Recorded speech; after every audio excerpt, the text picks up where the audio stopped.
Anyway, there you have it.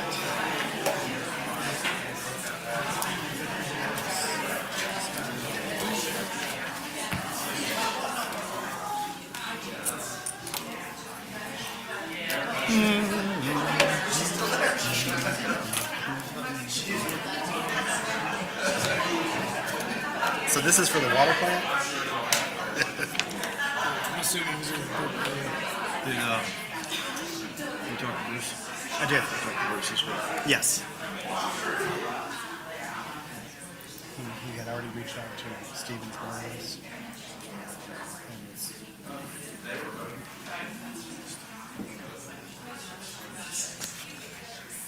Hey, I'm just getting ready to start a city commission meeting. I can give you a call back when I'm done. All right, I can be probably about an hour and a half, 2 hours at best. All right, bye. All right.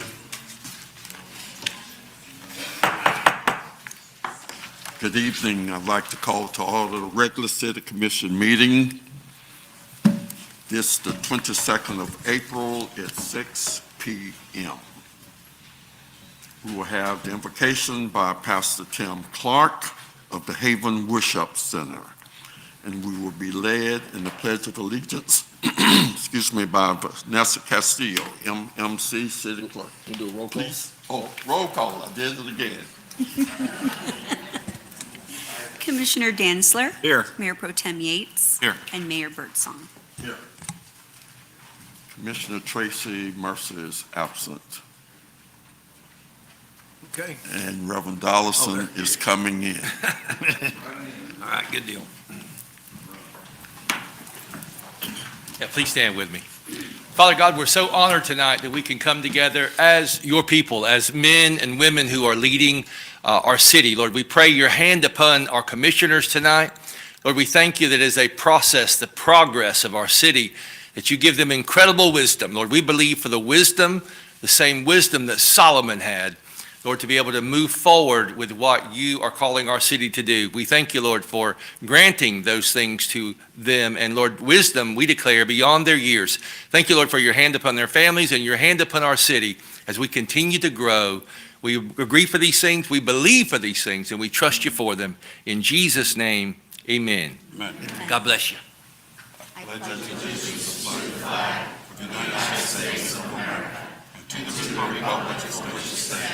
One nation, under God, indivisible, with liberty and justice for all. Did you join me?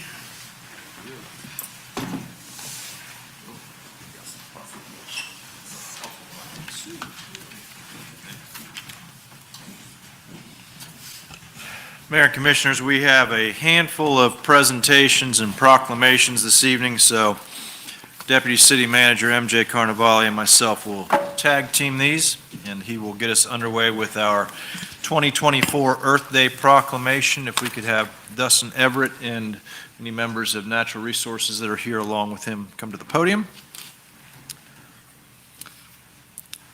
Whereas Winter Haven, Florida, as part of a global community, desires to take action to create positive environmental change. And whereas on April 22nd, 1970, some 20 million Americans came together to celebrate the first Earth Day. And whereas Earth Day is now observed on this date internationally as sanctioned by the United Nations. And whereas the City of Winter Haven is committed to promoting science-based sustainable environmental practices. And whereas in working towards a sustainable future for our children, we must also provide them the tools they need to solve the environmental problems of the future. And whereas through constant friendly communication about environmental issues, citizens will tend to be more creative, sensitive, experimental, and flexible in resolving the challenges faced. And whereas an International Earth Day can draw people together in appreciation of their mutual home, planet Earth, and bring a global feeling of community through realization of our mutual dependence on each other. Now therefore, Nathaniel J. Birdsong, Mayor of the City of Winter Haven, Florida, does hereby proclaim April 22nd, 2024 as Earth Day in the City of Winter Haven, and urges all citizens to support efforts of environmental literacy and contribute to a healthy and sustainable future. In witness whereof, he has hereunto set his hand and caused the seal of the City of Winter Haven, Florida to be affixed this 22nd day of April 2024.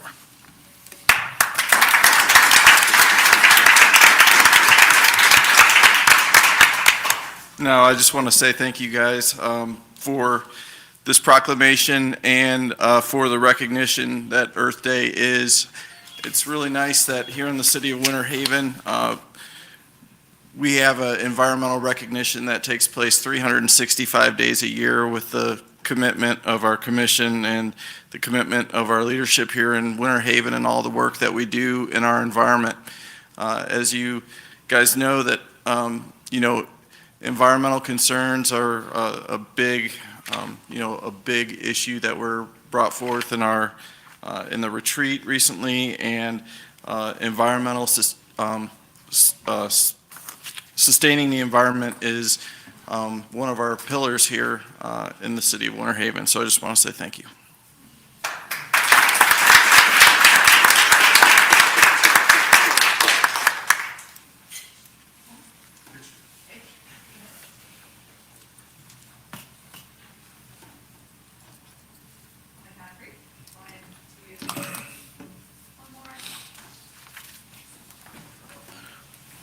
Thank you, Dustin. Our next proclamation, Mayor and Commissioners, is for First Responder Mental Health Awareness Day. I'd like to call to the podium Morgan Volpe. Our proclamation reads as follows. Whereas the well-being and mental health of Winter Haven first responders are vital as they dedicate their lives to ensuring the safety and security of our community. And whereas the challenges and demands confronted by first responders, often placing them in high-stress situations with minimal recovery time between traumatic incidents, expose them to trauma and emotional strain, thereby increasing the risk of anxiety, suicidal ideation, post-traumatic stress disorder, symptomologies, and other acute mental health issues. And whereas recognizing the vital role that mental health plays in the overall resilience and effectiveness of our first responders, it is essential to raise awareness and foster a supportive environment that encourages open dialogue and reduces the intrinsic barriers that bar them from seeking help because of stigma, diminished capacity to do the job, informal codes of silence, and treatment costs. And whereas First Responder Mental Health Awareness Day serves as an opportunity to acknowledge the sacrifices made by the City of Winter Haven's first responders and to emphasize the importance of prioritizing their mental health. And whereas it is our collective responsibility to ensure the first responders have access to the resources, support, and services they need to cope with the challenges they face daily. Now therefore, Nathaniel J. Birdsong Jr., Mayor of the City of Winter Haven, Florida, does hereby recognize May 10th, 2024 as First Responder Mental Health Awareness Day in the City of Winter Haven, and encourages all citizens, community organizations, and businesses to join in raising awareness about the mental health struggles faced by our first responders and to express gratitude for their dedicated service. In witness whereof, he is hereunto set his hand and caused the seal of the City of Winter Haven, Florida to be affixed this 22nd day of April, 2024. Signed, Nathaniel J. Birdsong Jr., attest Vanessa Castillo, City Clerk.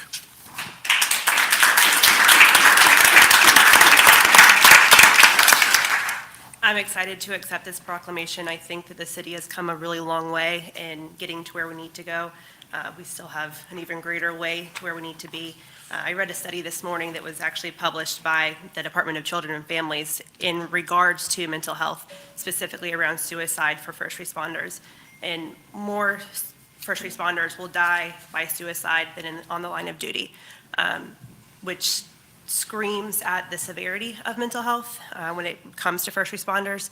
And I challenge each of you to put forth effort, put forth the word, help us stop stigma, help us get individuals the help that they need, and we can continue to do the work that we need to do to protect the ones who protect us.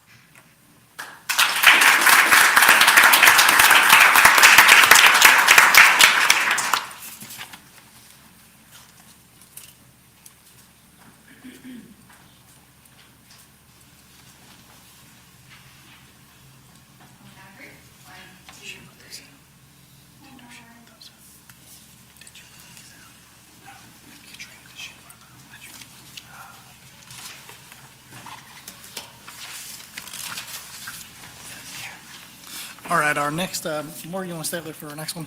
So our next one is for Mental Health Awareness Month. And it reads, whereas Winter Haven, Florida is part of a global community that strives to be the best city through the relentless pursuit of excellence. And whereas mental health is foundational to a community's overall health and well-being. And whereas 1 in 5 Americans experience a mental health problem in any given year. And whereas approximately 1/2 of chronic mental illness begins by the age of 14 and 3/4 by the age of 24. And whereas suicide is the 10th leading cause of death in the United States and the 2nd leading cause among young adults. And 90% of people who die by suicide have an underlying mental disorder. And whereas addressing the complex mental health needs of children, adolescents, adults, and families through early identification and treatment is fundamental to the future of our community. And whereas every citizen can make a difference in helping end the silence and stigma that for too long has surrounded mental illness, discouraging people from getting help. And whereas Mental Health Awareness Month can foster public education and civic activities that encourage mental health and help improve the lives of individuals and families affected by mental disorders. Now therefore, Nathaniel J. Birdsong Jr., Mayor of the City of Winter Haven, Florida, does hereby recognize the month of May 2024 as Mental Health Awareness Month in the City of Winter Haven and encourages all citizens to increase their awareness and understanding of mental illness, reduce stigma and discrimination, educate the public, and advocate for equal care. In witness whereof, he is hereunto set his hand and cause the seal of the City of Winter Haven, Florida to be affixed this 22nd day of April 2024.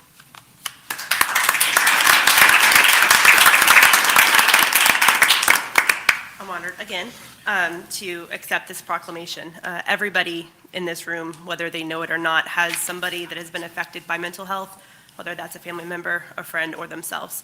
It is extremely evasive. It does not discriminate. It comes in all shapes and sizes and forms. One of the things that we face specifically in Winter Haven and in Polk County is a provider shortage. We need more people, more providers, more places to go and to seek mental health counseling and help.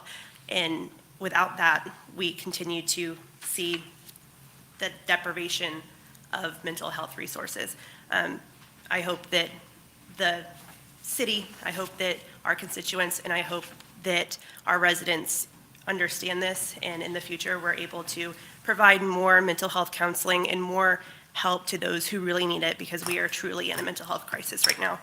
So again, I challenge you to talk about it.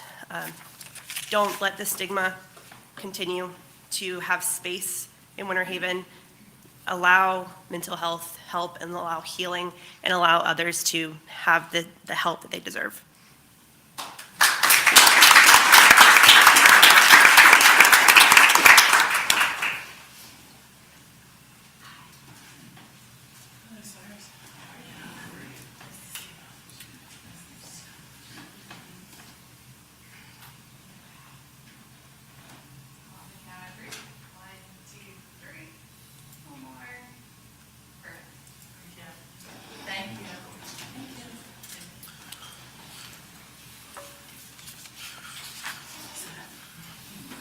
Mayor and Commissioners, your next proclamation is for Drinking Water Week. And with us this evening, we have Steve Warder, our Water Plants Manager, Damon Urbis, our Water Plant Chief Operator, and it looks like Keely Carlton was with us this evening, and one of the Carlton children.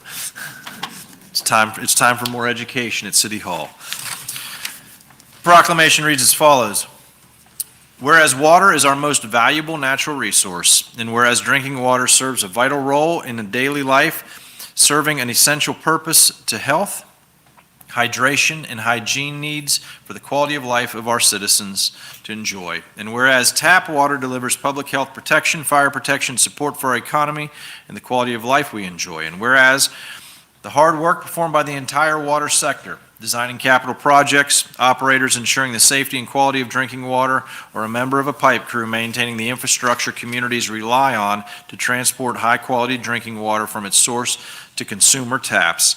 And whereas we are all stewards of the water infrastructure upon which current and future generations depend, and whereas investments made in our water system by our community are important and should be commemorated and highlighted on the 70th anniversary of the City of Winter Haven's Fairfax Water Treatment Facility. And whereas the citizens of our city are called upon to help protect our source waters from pollution, practice water conservation, and get involved in their water by familiarizing themselves with it. Now therefore, Nathaniel J. Birdsong Jr., Mayor of the City of Winter Haven, Florida, does hereby proclaim May 5th through May 11th, 2024 as Drinking Water Week in the City of Winter Haven, in witness whereof he is hereunto set his hand and cause the seal of the City of Winter Haven, Florida to be affixed this 22nd day of April 2024, signed Nathaniel J. Birdsong Jr.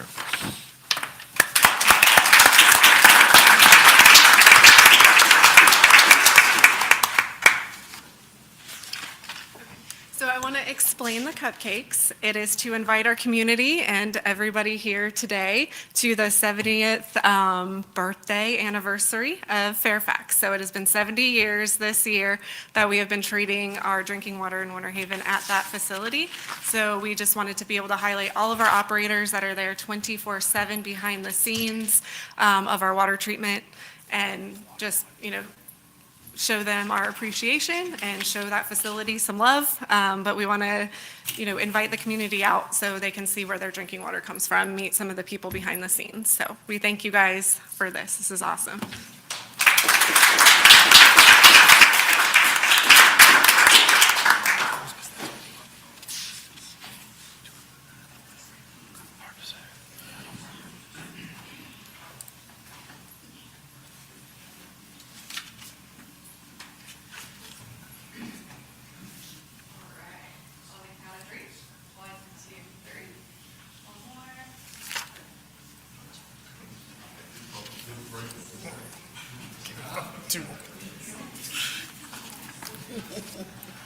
Mine's the longest.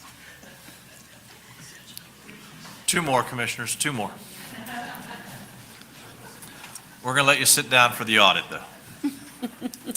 All right, next up, we have Girls Incorporated Week, and I believe Peggy Threkel is here with others.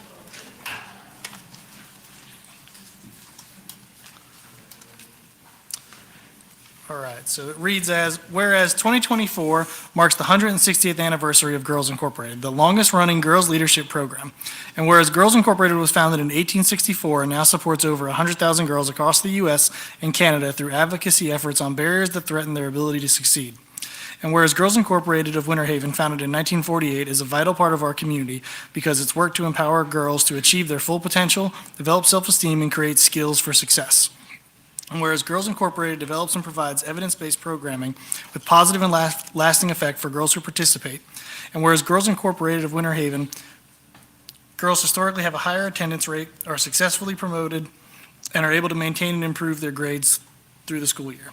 And whereas Girls Incorporated has had a long-standing commitment to inspiring all girls to be strong, smart, and bold for 160 years.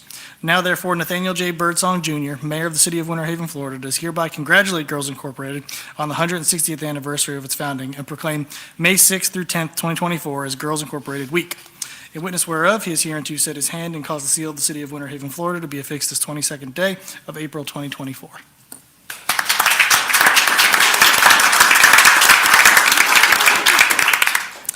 First off, I would like to thank the Commission for this proclamation and also for your continued support of our programming impacting the girls positively in the greater Winter Haven area.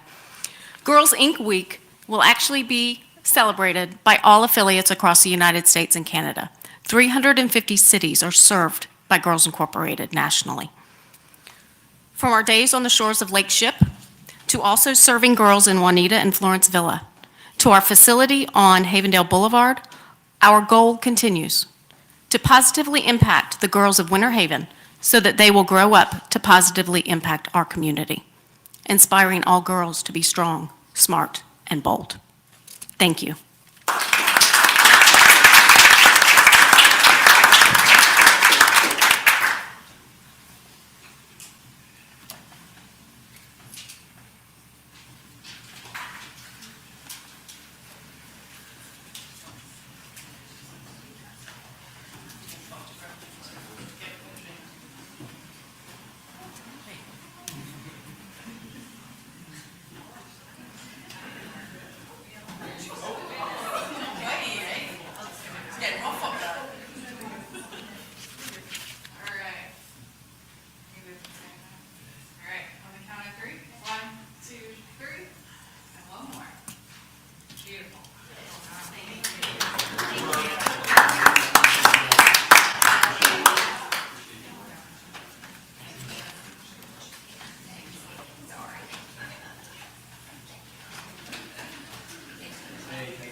Mayor and Commissioners, your next proclamation is for Professional Municipal Clerks Week.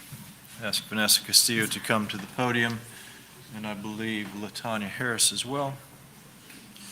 Proclamation reads as follows. Whereas the office of the professional municipal clerk, a time-honored and vital part of local government, exists throughout the world. Whereas the office of the professional municipal clerk is the oldest among public servants. And whereas the office of the professional municipal clerk provides a professional link between the citizens, the local governing bodies, and agencies of government at other levels. And whereas professional municipal clerks have pledged to be ever mindful of their neutrality and impartiality, rendering equal services to all. And whereas a professional municipal clerk serves as the information center on functions of local government and community. And whereas municipal clerks continually strive to improve the administration of the affairs of the office of the municipal clerk through participation in education programs, seminars, workshops, and the annual meetings of their local, state, and county, and international professional organizations. And whereas it is most appropriate that we recognize the accomplishments of the office of the municipal clerk. Now therefore, Nathaniel J. Birdsong Jr., Mayor of the City of Winter Haven, Florida, does hereby proclaim May 5th through May 11th, 2024 as the 55th Annual Professional Municipal Clerks Week in the City of Winter Haven, and further extends appreciation to our City Clerk Vanessa Castillo and Deputy City Clerk Latanya Harris, and to all municipal clerks for their vital services they perform and their exemplary dedication to the communities they represent. In witness whereof, he is here to set his hand and cause the seal of the City of Winter Haven, Florida to be affixed this 22nd day of April, 2024. Signed, Nathaniel J. Birdsong, Jr.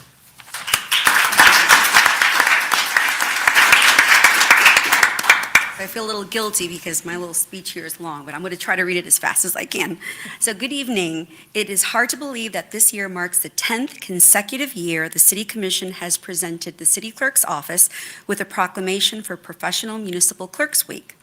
The International Institute of Municipal Clerks has sponsored this week since 1969, and in 1984 and 1994, Presidents Ronald Reagan and Bill Clinton, respectively, signed a proclamation officially declaring Municipal Clerks Week the first full week of May and recognizing the essential role municipal clerks play in government. So, as a history lover, I'd like to share some fun facts about municipal clerks. So municipal clerks, along with tax collectors, are one of the two oldest public servant positions, dating back to ancient times. In Greece, municipal clerks were called remembrancers, or town reminders. A town clerk was mentioned in the Bible in the book of Acts, chapter 19, verse 35, which that was pretty interesting to me. Dating back to the 13th century in London, England, the position was curiously called town clerks, not clerks. And historically, it held the role as a legal advisor. And historically, municipal clerk positions were held by men, where today 84% of them are female. And they often held a dual role as treasurer as well. And as you may already know, Deputy City Clerk Latanya Harris and I are members of the International Institute of Municipal Clerks, the Florida Association of City Clerks, the Polk County City Clerks Association, and the Florida Records Management Association, all esteemed associations which continuously provide excellent resources and guidance that assist and enhance what we do as municipal clerks every day.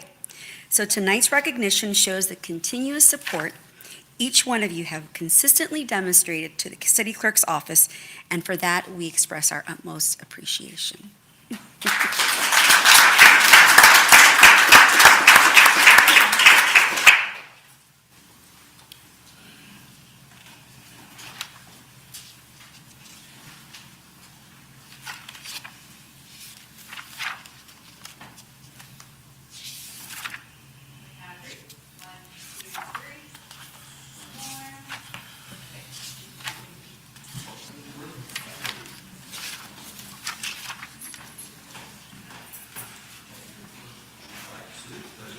Gentlemen, feel free to take a seat.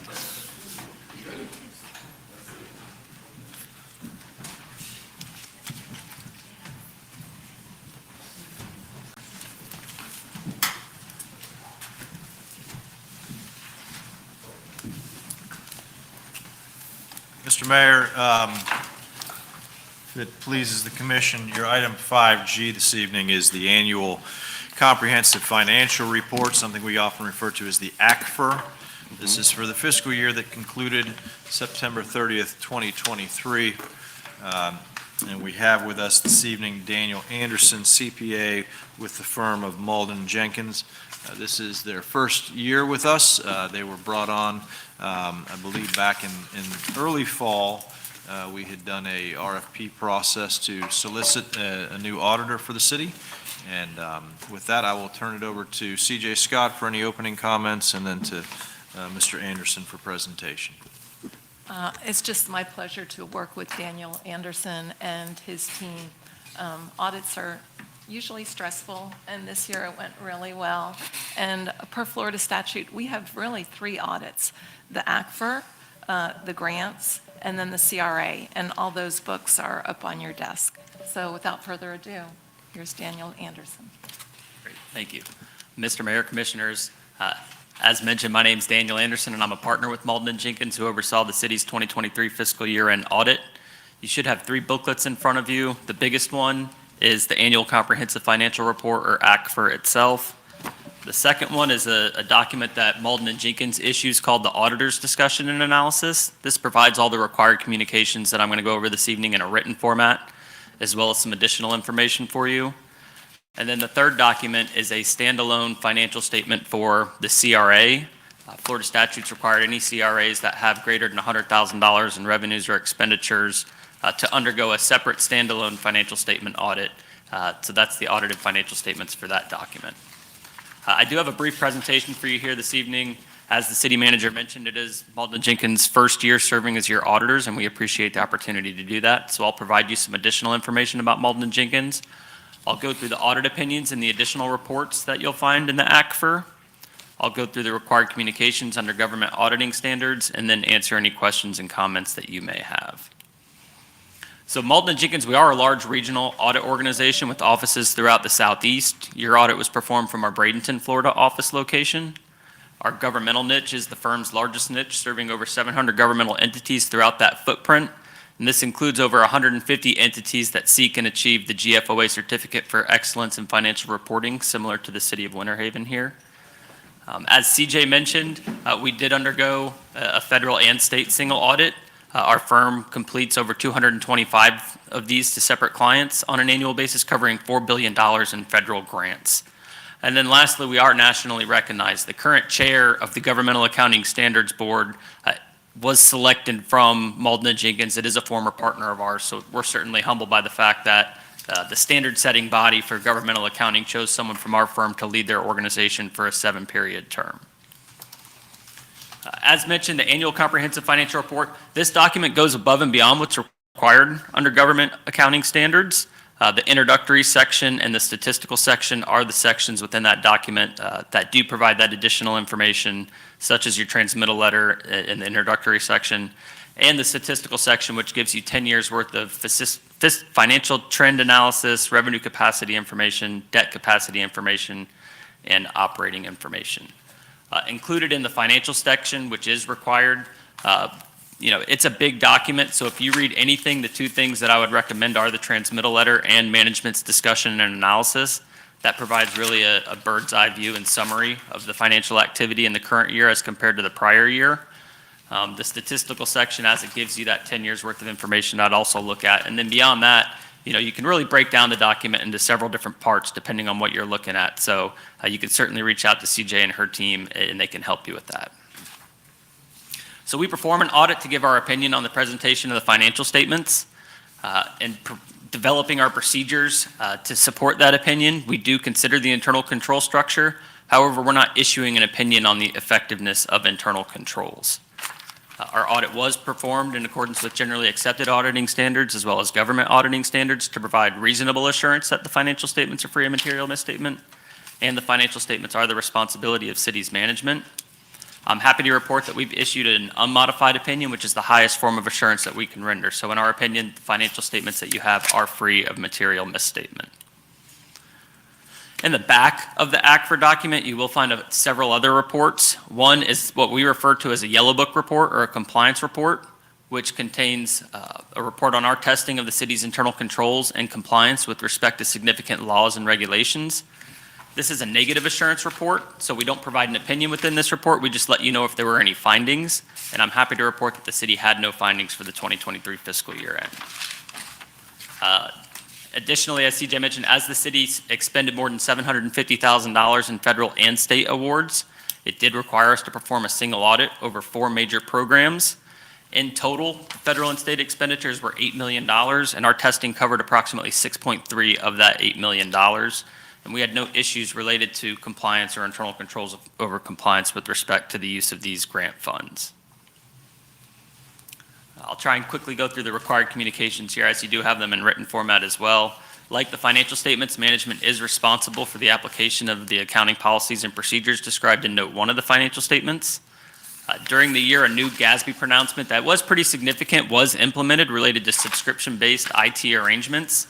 Essentially, these are subscription contracts that you have in excess of a year, and the standard requires us to evaluate those and bring those onto the balance sheet to say we have a right to use that subscription or an asset, as well as a corresponding liability for the present value of the future minimum payments. So you'll note that within the financial statement document. And as we evaluated the city's accounting policies and procedures, we didn't note anything that seemed out of the norm or controversial in accordance with the guidance that's available. The financial statements do include various estimates from management. The most significant estimates that you'll note are actuary valuations when it comes to your net pension and total OPEB liability, as well as the fair value of investments that's reported on the city's financial statements, and the estimated useful lives for capital assets and how they're being depreciated over that term. We received full cooperation from CJ and her team. They were a pleasure to work with as well. Anything that we asked for, they provided to us in a timely manner. And all the information that they provided to us, had adequate supporting documentation and was very well put together for us in order to perform our procedures in an efficient manner. At the conclusion of the audit, we obtained written representation from management over the information provided to us. We're not aware of management's consultation with other accountants or what we refer to as opinion shopping. There were no significant issues discussed with management to bring to your attention. There were no unrecorded or past adjustments in the audit process. And in addition to the basic financial statements, we did evaluate the footnote disclosures and ensure that they were neutral, consistent, and clear with respect to the supporting documentation that we used to compile them. We're not aware of the financial statements being included in any other documentation, and Malden & Jenkins is independent with respect to the city. So additionally, with that auditor's discussion and analysis, as I mentioned, it provides all those required communications that I went through. And it also provides some information on upcoming GASB standards and pronouncements. I know the GASB's been very active in prior years with a lot of new implementations. I'm happy to report that they're slowing down a little bit. So I know we have to implement a new standard on compensated absences in the next fiscal year. But beyond that, nothing too significant, but there are some GASB projects that they're working on. And I know that a lot of municipalities have expressed a desire for GASB to slow down on implementing those, and they are trying to do that as much as possible. That's the presentation that I have for you this evening. Again, we certainly appreciate the opportunity to serve as your auditors, and I'm happy to answer any questions that you have about the audit process, the financial statements, or anything within my presentation. Commissioners? Yes. 2 questions. No findings, is that common or is that uncommon to have a city this size to have absolutely no findings? I would say about 50-50. A lot of times the larger municipalities, are well-oiled machines and have a lot, they've got a lot of activity, but they've got a lot more opportunities for controls to have in place. So it's certainly something to be proud of. Anytime that you don't have findings, I'll say that. But there are other, municipalities that we audit. I'd say about 50-50 kind of undergo findings. Commissioner Okay. Dancer, we did have findings in years prior, you may recall. Yeah. And those have all been addressed by your finance team, and that's reflected within the audit that was performed this year. No, I'm pleased to hear the news. I'm just wondering if that's a uncommon or common or however you want to look at it, but whether sounds like it's 50-50, that sounds about right, so. And my last question has to do with our pension plan. You briefly touched on it. Would you just give us a quick rundown on the health of our pension plan? I don't see it on here, but I didn't look closely, so I'm sure it's probably in this book somewhere, so. So I'd like to get your opinion on it as much Is as. there a specific plan in particular that you're Well, looking for, or all 3 plans? Mainly the general employee. But all 3 of them, if you've got anything that you would like to, elaborate on. So page 114 of the ACFR has 10 years' worth of trend analysis. on the general employees plan, and then the subsequent pages talks about the police and fire as well.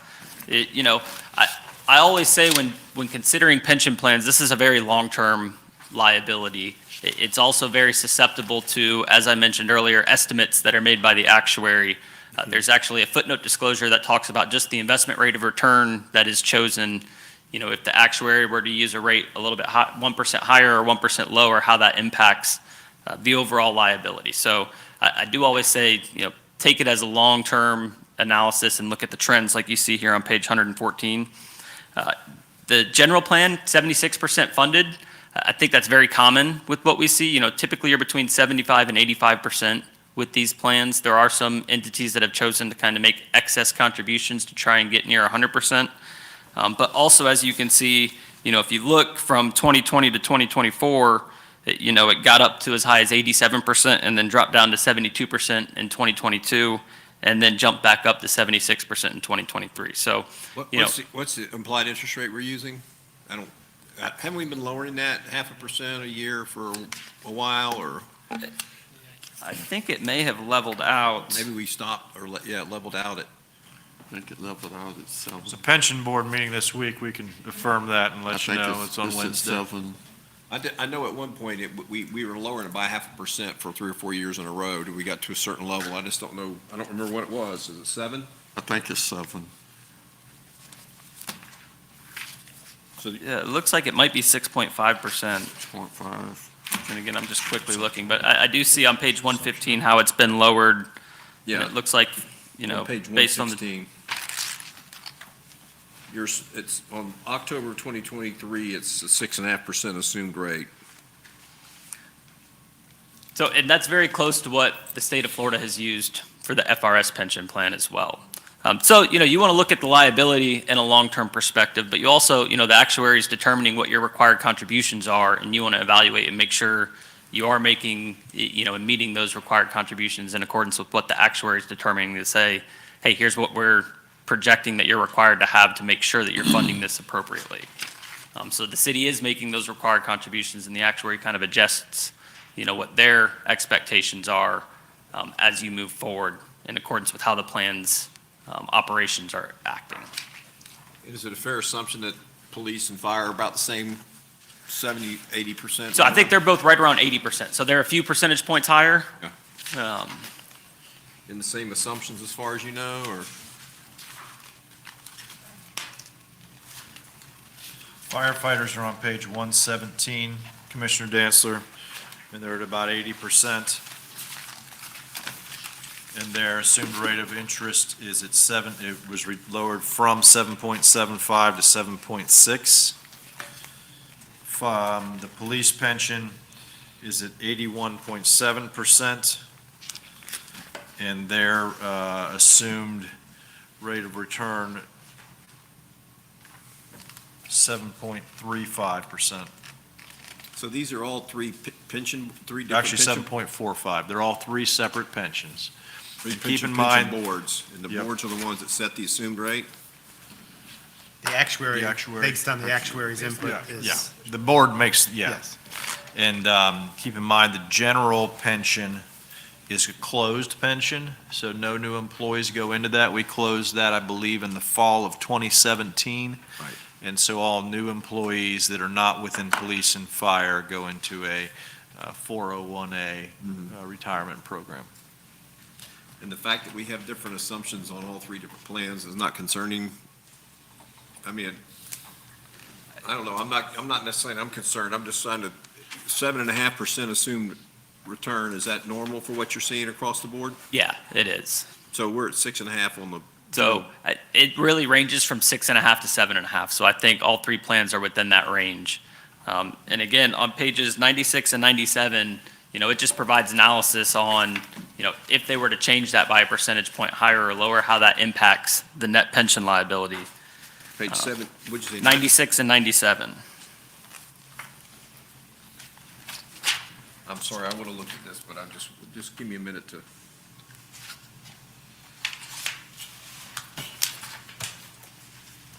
Okay.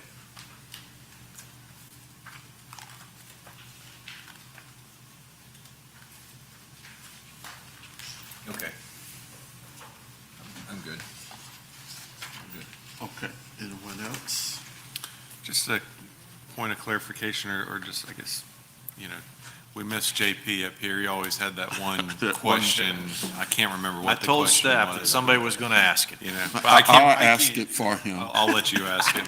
But first, I just wanted, in comparison to other municipalities, since Malden and Jenkins does so many municipality audits, when you look at our full picture from the 30,000-foot level, and you see the debts, and you see the assets, and you see the liquidities, and everything that's there, where would you rank us kind of in the, and I'm not, necessarily throwing other municipalities, but I mean, would you say we're at the top of the tier? We're doing everything right? We're among the best of the best? Daniel, if you could live anywhere. It's a great question. We get that question often. I'll say, governmental accounting is similar, but every governmental entity is a little bit different in the operations that you have. So I would say, just looking at the city on its own, the city's doing very well. I'll also say that part of our audit procedures, the Auditor General requires us to perform financial indicator analysis where they take, like municipalities, to the city of Winter Haven, and they have benchmarks based on the average financial operations of those municipalities, and then they compare the city of Winter Haven to that average benchmark that you have. The results of that was not unfavorable, which is good to know. I think beyond that, the city's doing very well as far as you look at your unrestricted net position that you have, you look at how the general fund is operating, you look at the operations of each of the city's enterprise funds, they're able to kind of self-sustain, which is kind of the goals of those enterprise funds. So just from a 100,000-foot view, I think the city's operations are very well. Additionally, having zero findings over your internal controls is a positive. I know I said 50-50, but it's positive to be on that 50% of it that don't have those findings. So overall, I would say the city's doing very well. And part of this consists, I think you just kind of alluded to it a little bit, is stress testing. I'm on the financial side, so in the bank, we've got to adhere to stress testing, throughout on this level and this level and this level. Is that same concept put forth on the municipalities on if this goes bad, where does it still stand as to the point of a city failing, or is it not looked at really the same way as let's say a bank would be looked at? I would not say it's the same way a bank would be looked at, because the goals of a governmental entity and a bank are, two separate goals that you have. We do perform an analysis to make sure that the government isn't a going concern issue. So we do things like that, and there's no concerns whatsoever as far as the city goes here when it comes to those type of things. Nothing like obviously, if there's if you 5 have hurricanes that comes through this year, what kind of position would we be in? And that's a great point. And I think, living in Florida, you're always susceptible to that. When I look at just the general fund here, your unassigned general fund balance is 26 million compared to annual expenditures of 44 million. So you're greater than 50% there. GFOA's recommendation is between 15 and 25%. However, that's nationally. We live in Florida, we are susceptible to hurricanes and things like that. So it is positive to be higher, much higher than that 25% when you're looking at your unassigned fund balance. But just to give you that comparison, you're greater than 50%, and their recommendation is between 15 and 25%. Thank you. Well, I'd just like to say on behalf of the late J.P. Powell, could you really tell us how good we are? I think you've already done that, so we thank you. Thank you guys very much. Thank you, Mayor and Commissioners, and thank you to the folks at Malden Jenkins. Great to work with them. Commissioner Mayor Pro Tem Yates, if we have 5 hurricanes, we're going to come looking for you now. All right. We have no developments of note. Commissioners, we have the minutes. I entertain a motion. Mr. Mayor, Yes. motion to approve the minutes of March 25th, 2024, April 3rd, 2024, and April 8th, 2024 in their entirety. All right, thank you. I will now close the city commission meeting, open the public hearing. Anyone wishing to speak can do so at this time. Seeing none, close the public hearing. All those in favor of the motion, let it be known by saying aye. Aye. Opposed by the same sign. Comments from the audience, we have none. Ordinance's second reading, O-2420. Would you read by title only, City Attorney? Thank you, Mr. Mayor. Ordinance number O-24-20, an ordinance extending the corporate limits of the city of Winter Haven, Florida, so as to include therein additional territory lying contiguous and adjacent to the present boundaries of the city of Winter Haven, Florida, describing said additional territory, repealing all ordinances in conflict herewith, providing for the administrative correction of scrivener's errors, and providing an effective date. General location, 250 Cypress Gardens Boulevard. The area covered by this request is 0.89 plus or minus acres. Thank you. Thank you. City Manager? Mayor and Commissioners, this is the annexation of the ABC Properties LTD property located on Cypress Gardens Boulevard. This is second reading. Nothing has changed since first reading. Staff stands available to answer any questions the commission may have, but recommends that this ordinance O-24-20 be approved on second reading. Thank you. Commissioners? Mr. Mayor, Yes. motion to approve ordinance O-24-20. Thank you. I will now close the City Commission meeting, open the public hearing. Anyone wishing to speak to this ordinance may do so at this time. Seeing none, I'll close the public hearing, reopen the City Commission meeting. All those in favor of the motion, let it be known by saying aye. Aye. Opposed by the same sign. Hearing none, the ordinance passes. Commissioners, you have the consent agenda. Mr. Mayor, Yes. motion to approve the consent agenda as a whole. Thank you. I will now close the commission meeting, open the public hearing. Anyone wishing to speak to the consent agenda may do so at this time. Seeing none, I'll close the public hearing, reopen the city commission meeting. Mr. Mayor, just want Yes. to make note that the ACFR presentation you just heard, so for the benefit of those that are watching on our broadcast or here in the audience, that is the acceptance of that ACFR report as an official action of the City Commission is included in the consent agenda. Yes. Okay. All those in favor of the motion, let it be known by saying aye. Aye. Opposed by the same sign. All right. We're resolutions. Resolution 11A, would you read by title only, City Attorney? Thank you, Mr. Mayor. Resolution R-24-22, a resolution approving an agreement between the City of Winter Haven, Florida and the State of Florida Department of Transportation for the design of roadway, sidewalk, and landscape improvements associated with the Complete Street Project in Avenue C Southeast from First Street South to Sixth Street Southeast, and any supplemental agreements thereof, and authorizing the city manager to execute on behalf of the City of Winter Haven said local agency program agreement approved herein, and any further necessary amendments thereto, repealing all resolutions in conflict herewith, providing for administration correction of scrivener's errors, and providing for an effective date. Thank you. Thank you, City Manager. Mayor and Commissioners, Brittany Hart, Director of our accredited Public Works Department, will present this item for you this evening. All right. Good evening, Mayor, Commissioners. So as I mentioned at the workshop last week, this is a grant that we applied for through the Polk County TPO in partnership with FDOT to design Avenue C Southeast from First Street to Sixth Street.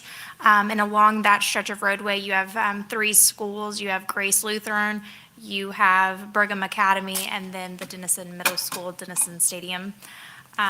This would be a grant for the design of that project that could include traffic calming, landscape enhancements, street parking, drainage improvements, as well as additional pedestrian infrastructure. And the grant agreement would be for $83,206. Key points of that agreement would be that they would only reimburse us for the $83,206. The design would need to be completed by December 31st of 2026, and we must comply with all federal and state auditing requirements as well as procurement requirements. Thank you. Question? Brittany, do you have any idea what this would actually cost when we get through with the, I mean, is this a $10, $3, $5 million project? Do you have any way of estimating or? So I don't have an idea of what this one would cost as of yet, since we haven't entered the design portion. Recently, we had the Avenue K project came in at $2.3 million. So we've had kind of an array of projects. South Lake Howard came in at 1.4, but we'll be able to give a better estimate of what construction cost would be once we enter the design phase. I'm just curious, when you have 3 schools involved, if it raises the bar to a certain level. But I guess until you go through design, you can't really, It can't tell. depends more so on what's there, you know, if you've got some sidewalking there and how you factor that into the design of versus, you know, expanding what you have versus having to start from zero.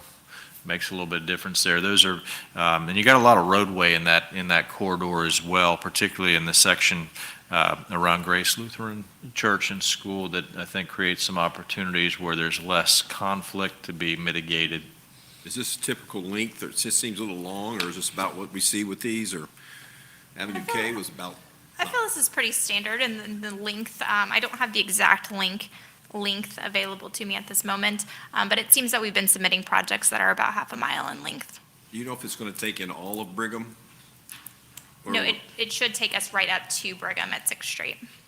So it'll stop at 6th Street, it won't go all the way down to Lake Otis Drive? No, sir, it'll go from 1st Street all the way to 6th and stop. Well, I'm just sitting there, we may as a city want to improve that sidewalk in front of Brigham, because those are sidewalks I used to walk on when I was a kid, a long time ago. So if we're going to do that, we may want to plan that, put that in our planning as we talk about sidewalks. That may be a good one that we want to spend our own money on that one. Yes, sir, and for your note, we are actively working on improving those sidewalks. We have a map of all of the gaps and areas that we need to actively improve, focusing on routes to schools. Good, thank you. Commissioner Dancer, were those sidewalks uphill both ways when you had to walk them back then? In the snow. In the yeah. snow? Absolutely. I was going to add too, you know, I mean, it's not just these 3 schools. There's a multitude of daycares along this stretch of roadway, across from Grace Lutheran on the south side. That was an academy, I think, but now I think maybe it's gone back to being the early child care for Grace. I mean, there's just a multitude of child activity on this Stadium as well, The street, which has a yeah. lot of activity outside of even school use. All right, Commissioners, I entertain a motion. Mr. Mayor, Yes. motion to approve Resolution R-24-22. Thank you. I will now close the commission meeting, open the public hearing. Anyone wishing to speak to this resolution may do so at this time. Seeing none, I'll close the public hearing, reopen the city commission meeting. All those in favor of the motion, let it be known by saying aye. Aye. Opposed by the same sign. Hearing none, the resolution passes. Resolution R-2423, which read by title only, city attorney. Thank you, Mr. Mayor. Resolution R-24-23, a resolution confirming the acceptance of improvements, infrastructure, and dedications in favor of the public. City of Winter Haven is noted on that certain plat entitled Peace Creek Reserve, recorded in the office of the clerk of the circuit court in Fort Polk County, Florida, in plat book 197, pages 5 through 15, public records of Polk County, Florida, with conditions, and authorizing the city manager to release the performance bond posted to guarantee completion of required improvements in infrastructure. General location, subdivision is generally located west of McLean Road, north of Old Bartow Lake Wales Road, and east of the Peace Creek Canal. Thank you. Thank you. City manager. Mayor and Commissioners, Eric Labby, Director of Economic Opportunity and Community Investment, will present this resolution R-2433. 23, sorry. Mayor Commissioners, this is for the release of the subdivision bond for the east portion of the Peace Creek subdivision. On January 23rd, 2023, the City Commission approved Resolution R-2302, platting the Peace Creek Reserve subdivision. Subdivision is 190.7 acres. The subdivision contains 553 building lots and 9 common lots. Certain improvements were not completed at the time, and so they issued a bond guaranteeing the completion of the required improvements in the amount of $3,981,271. On August 28th, 2023, the City Commission approved Resolution R-2349, accepting improvements on the western portion of the Peace Creek Reserve subdivision. There was a delay in the eastern portion of the subdivision due to some electrical work that needed to be done. That resolution was approved. It did not reduce the original performance bond in the amount of $3,981,271. $3,981,291.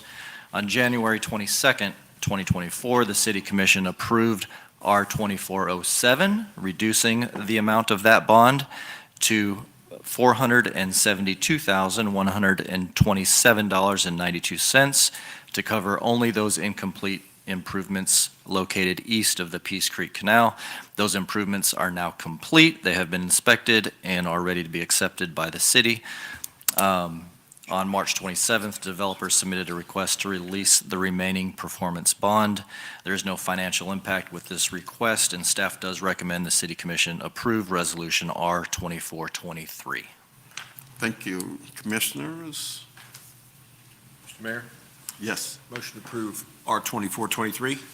Thank you. I will now close the commission meeting, open the public hearing. Anyone wishing to speak to this resolution may do so at this time.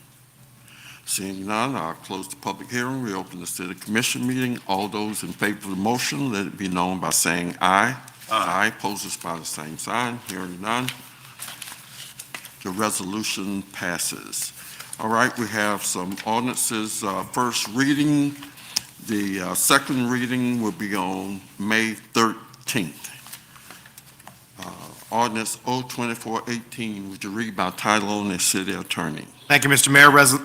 Ordinance number O-24-18, an ordinance amending Chapter 21 of the Code of Ordinances of the City of Winter Haven, Florida by rezoning a portion of the parcel from single-family residential small lot R-2 zoning district to multifamily residential low density R-3 zoning district, providing for the administrative correction of scrivener's errors, repealing all ordinances in conflict herewith, providing for severability and providing an effective date. The general location, the eastern portion of the parcel, generally located east of the intersection of Recker Highway and 21st Street Southwest. The area covered by this request is 8.8 plus or minus acres. Thank you. Thank you. City Manager? Mayor and Commissioners, again, Eric Labby, our Director of Economic Opportunity and Community Investment, will provide this item. I do know that we do have some representatives from Blue Sky Communities here with us this evening as well. Yes, sir. Blue Sky Communities is the petitioner. They request to rezone a portion of a parcel from single-family residential small lot R2 zoning district to multifamily residential low-density R3 zoning district. The area of the request is 8.8 acres and is currently undeveloped. The western portion of the parcel is designated as Commercial Highway C3. The petitioner proposes to develop the property with multifamily residential based on the maximum permitted density of 15 units per acre for properties zoned R3 and mapped within the central urban core. A maximum of 132 units could potentially be developed upon the property. This is an increase of 88 units over what it is currently zoned as R2. The surrounding uses include Stonebridge Villas, single-family attached subdivision that is developed at 10.6 units per acre, and the Stonebridge single-family detached subdivision to the south, CSX railroad tracks to the east, vacant property zoned R2 to the north, and vacant property zoned C3 to the west. There is two tables in your fact sheet delineating the infrastructure, potable water, sanitary sewer, and transportation. There is adequate capacity in all infrastructure elements to support this request at its maximum density. Of course, we will determine final concurrency at site development approval. The current adopted future land use is traditional neighborhood area. The requested R3 is consistent with traditional neighborhood area future land use designation. All public notifications were met. There is no financial impact with this request, and the Planning Commission did hear this on April 2nd, 2024, and voted to recommend approval of this request. There were 3 members of the public who spoke. Staff does recommend the City Commission approve Ordinance O-2418. Staff stands for any questions, and the City Manager indicated there are representatives from Blue Sky here as well. We will have a second reading on 513. However, if there's anyone that would like to make a comment or ask a question, we will entertain that now, from the audience or from the dais. I have a question. Just a clarification, kind of, because on spearheading on some of the comments we had at the agenda review, Does Blue Sky do anything outside of affordable workforce type housing? Do they have any projects that are not in that category? I would have to defer to the applicant.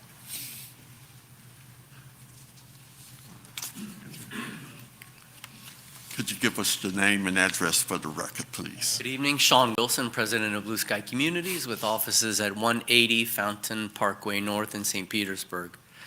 To answer the question, no, the only kind of development that we do is workforce/affordable. Okay. And I know it's about squeezing every kind of dollar that you can on these properties, because every dollar matters, but do you ever incorporate any kind of park structures or, for the kids of that community when they get ready to move in?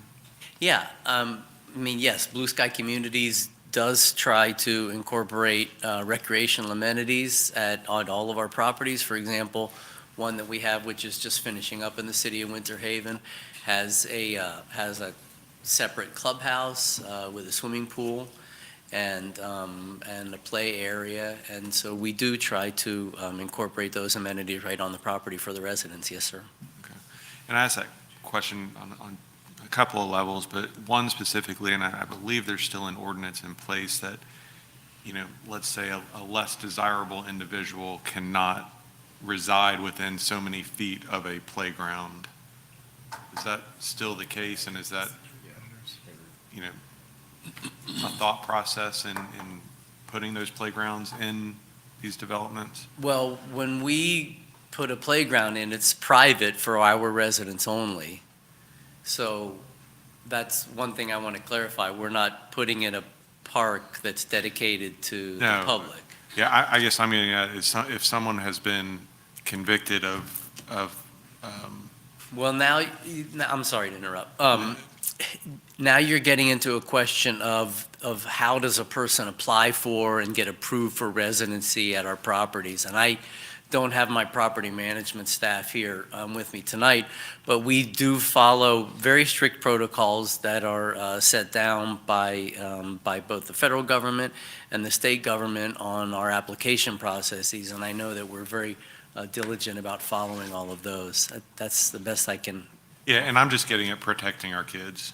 So, my understanding was if there was a playground, I understand that it's private, but if there's a playground in existence, then someone who's been a convicted child, whatever, cannot reside in residence within so many feet or proximity to that playground. So that's. I don't know the answer to that question.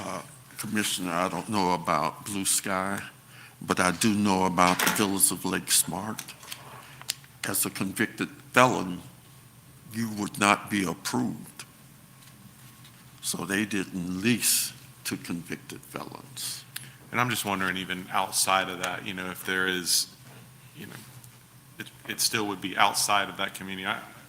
I don't mean to go down that path, but it's just a curiosity question that I had, and it just seems like all these developments. There was an initiative at one time for all these communities to put in playgrounds and parks for that reason, and so I just was curious if Blue Sky had that thought process at all to help, kind of protect the kids that are out there living in these communities. We definitely protect the kids that are living in our communities. All right. First of all, let me thank you for what you've done with the development here in Winter Haven. We just love that. We're thrilled to death that you're considering doing another one. And this is more of a, I guess you can answer this question. If you end up with this property, is it reasonable for us to expect that we'll get same kind of development, phase 2 kind of a thing here, or would you rather not comment? Because I like what you guys are doing, and we appreciate what you've done for our town, and we want you to keep doing it, but when we see something like this, I'm just curious if that might be like phase 2 or something. Well, yeah, we haven't received any complaints about how our Florence Place looks. That's the name of the development that's under construction. So if that's a kind of a product that is acceptable to the city, then that's what we would try to replicate or improve upon at the new site on Recker Highway. And that is what we have instructed we've just really started the site planning process with our civil engineer, and we have instructed him to use the building footprints from Florence Place as a first draft, if you will. And as soon as we get that, we'll definitely share it with city staff. And affordable housing is reasonable for us to expect, right? That's what you said. That's all you guys do, so. Correct, yes, sir. Okay. How many completed facilities or places do you have in the area or that you've done? We have 2 that are completed in Lakeland, and 1 that's under construction in Auburndale, and then the one that we're just finishing up here in the Winter Haven. So that's our Polk County portfolio, is that correct? That's our Polk County portfolio, and then we have 6 completed developments in Hillsborough, and 2 in Lake County, and 1 in Orange County. So we've got a pretty solid track record in this general area. I've seen the playground that's in Florence Place, and it looks very nice. In fact, the entire place looks exceptional. I guess one concern, I was concerned about the retention behind the area. I'm not sure, we do have sometimes great flooding, and I think it was a question about whether or not, that needed to be secured for young children. That was one concern. But also with management, how many staff persons would probably be, for a size, how many persons would you have on site that, I noticed also that there is security, at least there are cameras. So I'm not sure how that's managed or whatever, whether you can share that information or not, just curious. Yes, sir. The security is provided through a camera system, and on a property like this, we would probably have like 40 or 50 cameras that are set up all to record for some certain period of time, and there's a big monitor in the manager's office that constantly captures all of the images. And of course, they're only looking at the monitor when they're in, when the manager is in, but it's capturing the images at all time. That's how we handle security. And as far as protecting the retention area from accidentally falling in, if it's a wet retention area and it seems like it's an unsafe spot, then we certainly would put up a fence. That's something that we would consider. Typically, how many staff persons would be at the Oh, I'm site? sorry, and the other question. We would probably have 3 staff people, which could go down to 2 if everything is managed smoothly. And especially once we have a few properties in an area, then maybe we share some maintenance duties. But there would be a full-time property manager, a full-time leasing agent, and a full-time maintenance person. And then the leasing agent may go to part-time as the property stabilizes. Very good. Thank you. Anyone else? Thank you. Thank you. All right, ordinance 02419, would you read by title only, City Attorney? Thank you, Mr. Mayor. Ordinance number O-24-19, an ordinance amending ordinance 23-24, the 2035 Winter Haven Comprehensive Plan by amending the sanitary sewer sub-element to address septic to sewer conversions, repealing all ordinances in conflict herewith, providing for the administrative correction of scrivener's errors, providing for severability, and providing an effective date. Thank you. Thank you. City Manager? Mayor Commissioners, Eric Labby will provide some background on this item, and I see our Water Director, Gary Hubbard, is present if there's more specific questions you may have on our septic to sewer initiatives. And I would note, sir, that this one is a public hearing. It does need to be transmitted to. Yes, we will vote on this one. Yes, sir. No, you don't want to vote, but you have to hold a public hearing. Pardon me? Is this Hold a public hearing. It Yeah. needs to be transmitted to Oh, Florida this is a Department. transmittal? It transmits to Then Florida pardon- Department of I Commerce. stand corrected. Yep. Then you were correct, Mayor. Thank you. Thank you, John. I don't see where it says that. Yes, sir. Mayor Commissioners, during the 2023 Florida legislative session, House Bill 1379 related to pollutant load reductions was passed and signed into law. Among the requirements of the bill was a requirement for local governments to study the feasibility of converting existing septic systems to sanitary sewer and to address conversion of septic systems within the comprehensive plan. This ordinance addresses these elements of House Bill 1379. We had an analysis found approximately 14,000 septic systems operating within the city's utility service area. Approximately 200 of those only are within the city limits. A majority of them were within the unincorporated area of our utility service system. In 2021, the city's utility department engaged Wright Pierce to develop a septic to sewer master plan. This master plan serves as the required feasibility study for House Bill 1379. Presently, the 2035 Winter Haven Comprehensive Plan sanitary sewer sub-element contains two specific policies addressing septic to sewer conversions. To comply with House Bill 1739, staff proposes several modifications to the sanitary sewer sub-element to address septic systems. The major modifications include adding a second goal addressing on-site septic systems, requiring any residential, commercial, industrial, or institutional use located immediately adjacent to or within 200 feet of sanitary sewer pressure or vacuum line to connect to sewer.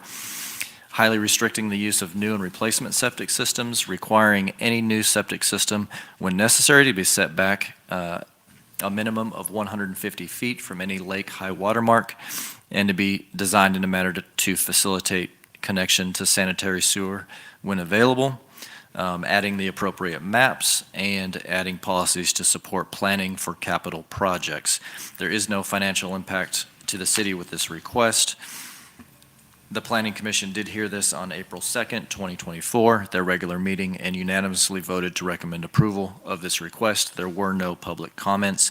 Staff recommends the City Commission approve Ordinance 02419 on first reading and its transmittal to the Florida Department of Commerce for review. Thank you. Commissioners, entertain a motion? Mr. Mayor, Yes. motion to approve ordinance O-24-24.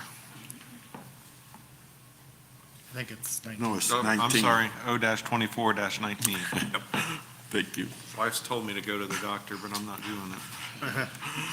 All right, we will close the city commission meeting and open the public hearing. Anyone wishing to speak to this ordinance may do so at this time. Seeing none, I'll close the public hearing, reopen the city commission meeting. Is there any discussion? All those in favor of the motion to transmit, let it be known by saying aye. Aye. Opposers by the same sign. All right.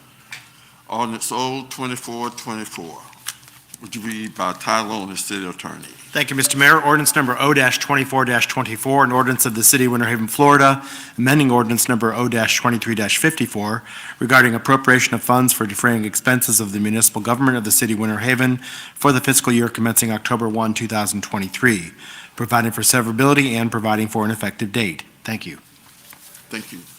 City manager?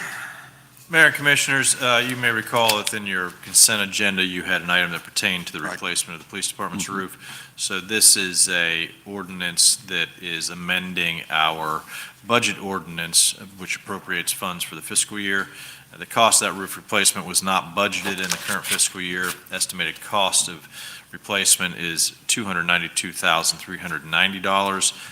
Due to the robust earnings, interest earnings that we've experienced, a budget amendment to recognize these additional revenue earnings is projected to offset the cost of that roof replacement. So staff's recommending City Commission approve ordinance O-24-24 for advancement to second reading.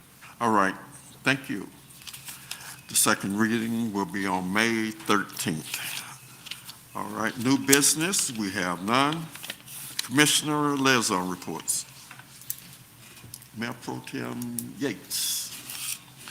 I don't have any thing to report this evening, but I wanted to clarify what I was looking for because I found the right statute. It's Florida State Statute 775.215 that they cannot live within 1,000 feet of a school, childcare facility, park, or playground. So it'd be great if every community had a playground. So I wanted to clarify that, but that's all. Thanks. Mr. Dollison? Not much tonight. I was, able to attend a few things, ribbon cutting at the Jade Residence and the Core CDC banquet, which was a great success. I enjoyed that.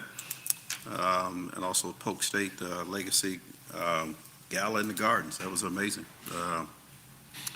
They put on a nice show, and for a great, worthy effort that they're expanding and seeing some great things happening with Polk State. Also, the centennial celebration for the Women's Club. Historic. I'm kind of a history buff, and just enjoyed being there, hearing songs from 1924 played on one of the old Victrolas, and just a lesson in just culture of the time, and seeing some of them dressed was very, very nice. Feeding Tampa Bay also was able to. We've been a part of that for a few years during COVID.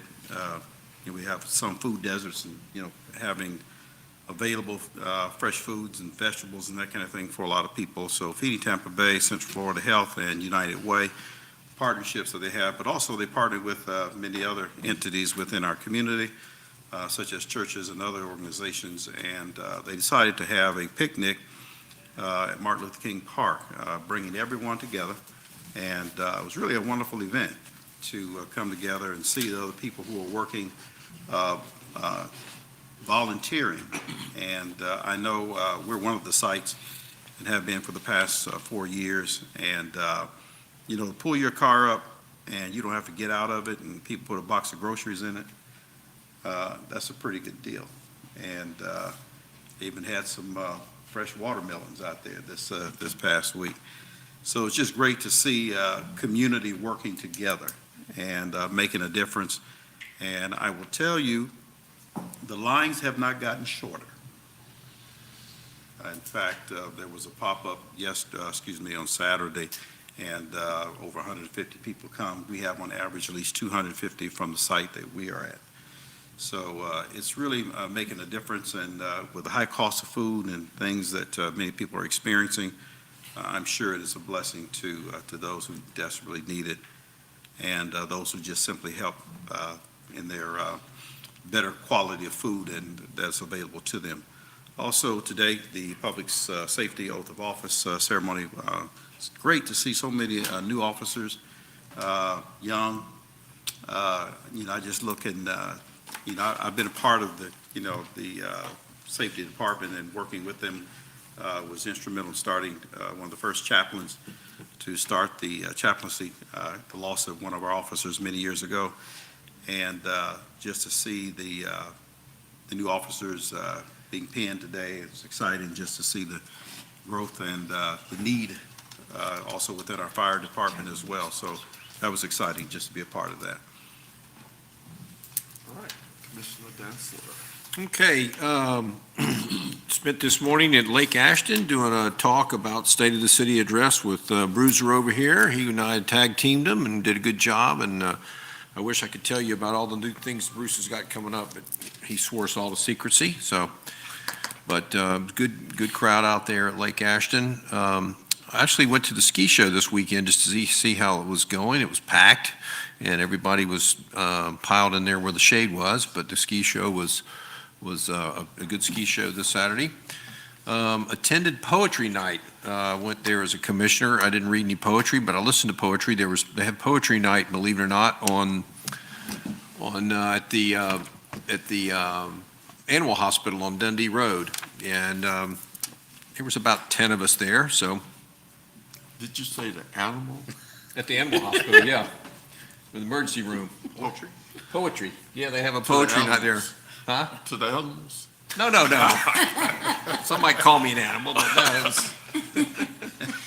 it was fun though. It was an interesting evening, and if you like poetry, you'd have enjoyed it. So, also attended the Women's Club 100 year, and I have to admit I did actually have heard one of those songs before that you talked about that was played in 1924. Okay. So I had heard one of those before.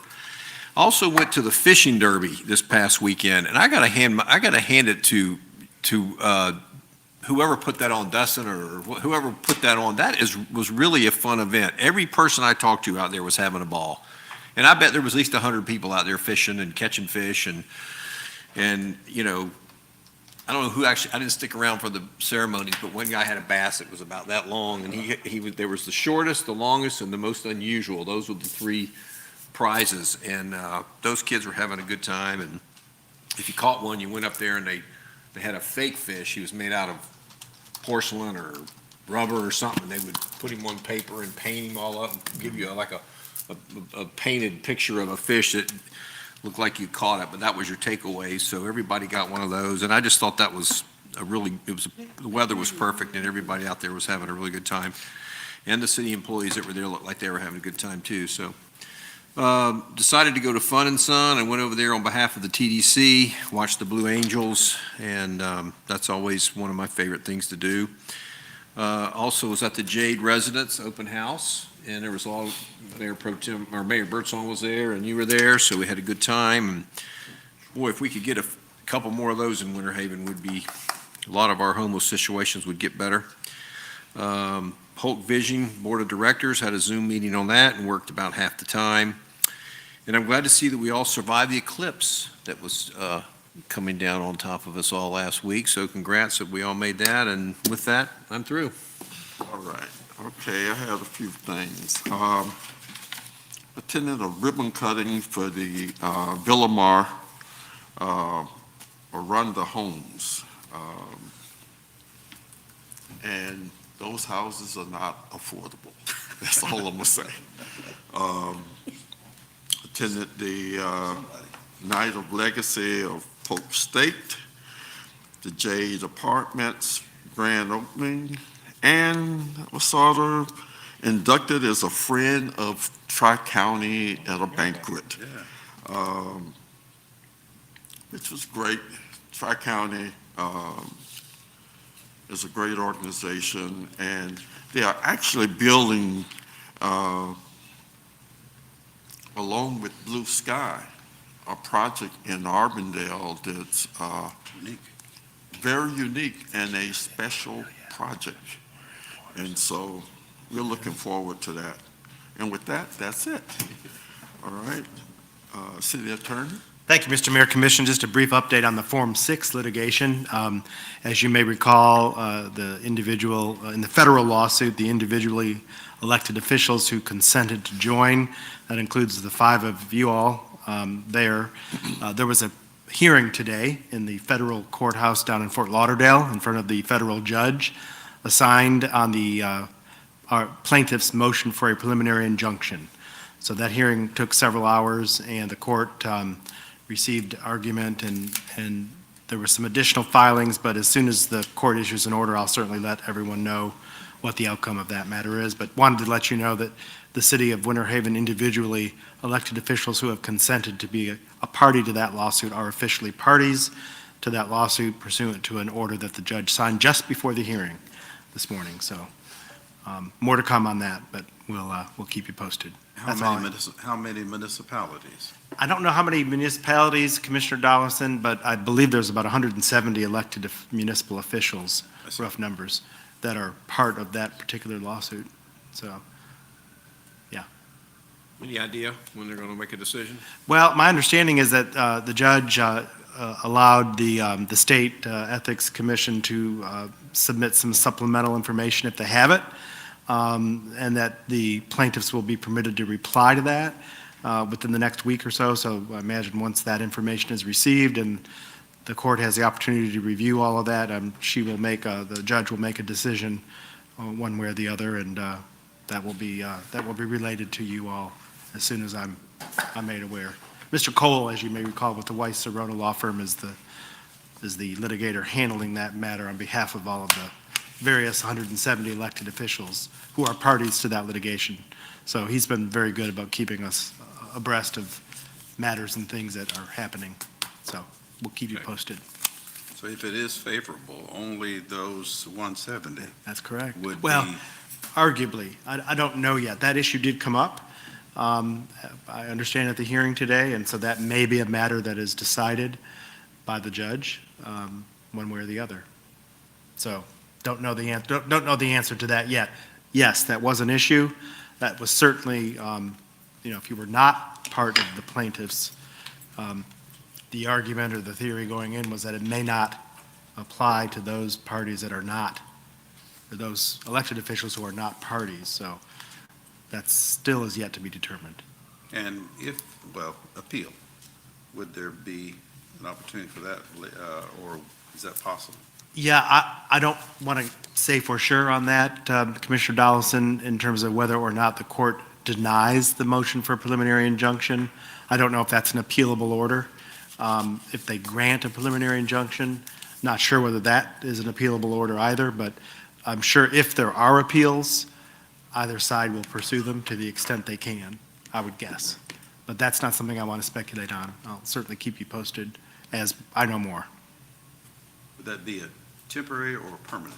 What was, today, the hearing was on just a preliminary, so a temporary injunction until such time as the case is heard on a permanent basis. But if you get a preliminary injunction, the standard for that, it's more often than not that you get a preliminary, go to a permanent than not. So that would be a favorable outcome if you get a preliminary injunction, I would think.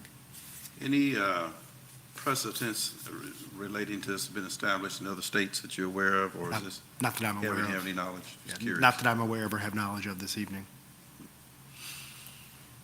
I mean, the argument, I think that everyone is advocating is that this is a federal constitutional argument and that you're being compelled to give commercial speech that isn't necessary, that the law was not tailored sufficiently narrowly, that Form 1 is perfectly fine for purposes of what the reasons why the law is in effect, and that's the argument is that Form 6 is just, Intrusive. too intrusive, and that it's not narrowly tailored, so it's constitutionally infirm. So, we'll see what the court, and that there was very little evidence or information in the legislative process that supported converting from a Form 1 to a Form 6 for the locally elected officials. We'll see. Thank you for your advice in this matter. Yes, thank you. That's all I have tonight. City Manager. Mayor and Commissioners, just one item for you this evening. Next week, Mayor Birdsong, Mayor Pro Tem Yates, myself, Deputy City Manager, and our Director of Public Affairs and Communication will be traveling to Washington, D.C. Katrina, do you have the agenda that you can share with the commission? Just want to give you this is still being refined. Going to D.C. is like going to the grocery store without a list. You never know where you're going to end up and what you're going to bring back. But there's a lot of moving things happening in D.C. right now, particularly with some of the votes that are going on. We expect that it's going to be a little bit chaotic while we're there, but this is the agenda that we have begun to lay out for that trip. We travel on Monday. We'll have a briefing with our lobby team on Monday evening and then get underway on Tuesday. You can see that you have a number of meetings with congressional members from the Polk County area. Wednesday is visitations with EPA, the FAA, as well as with Congressman Webster, and still trying to coordinate some additional meetings with DOT to the extent that we can get those squeezed in, and then we will return back on Thursday. So just wanted you to have that. My understanding is potential for rain on Tuesday and Thursday, so please plan accordingly. Commissioner Yates or Mayor Pro Tem Yates will be going up a day ahead of us. The rest of us will be traveling out of City Hall around 11 a.m. on Monday. Which is to clarify, I'm taking care of my own lodging for Sunday. Yes, sir. I'm paying for that.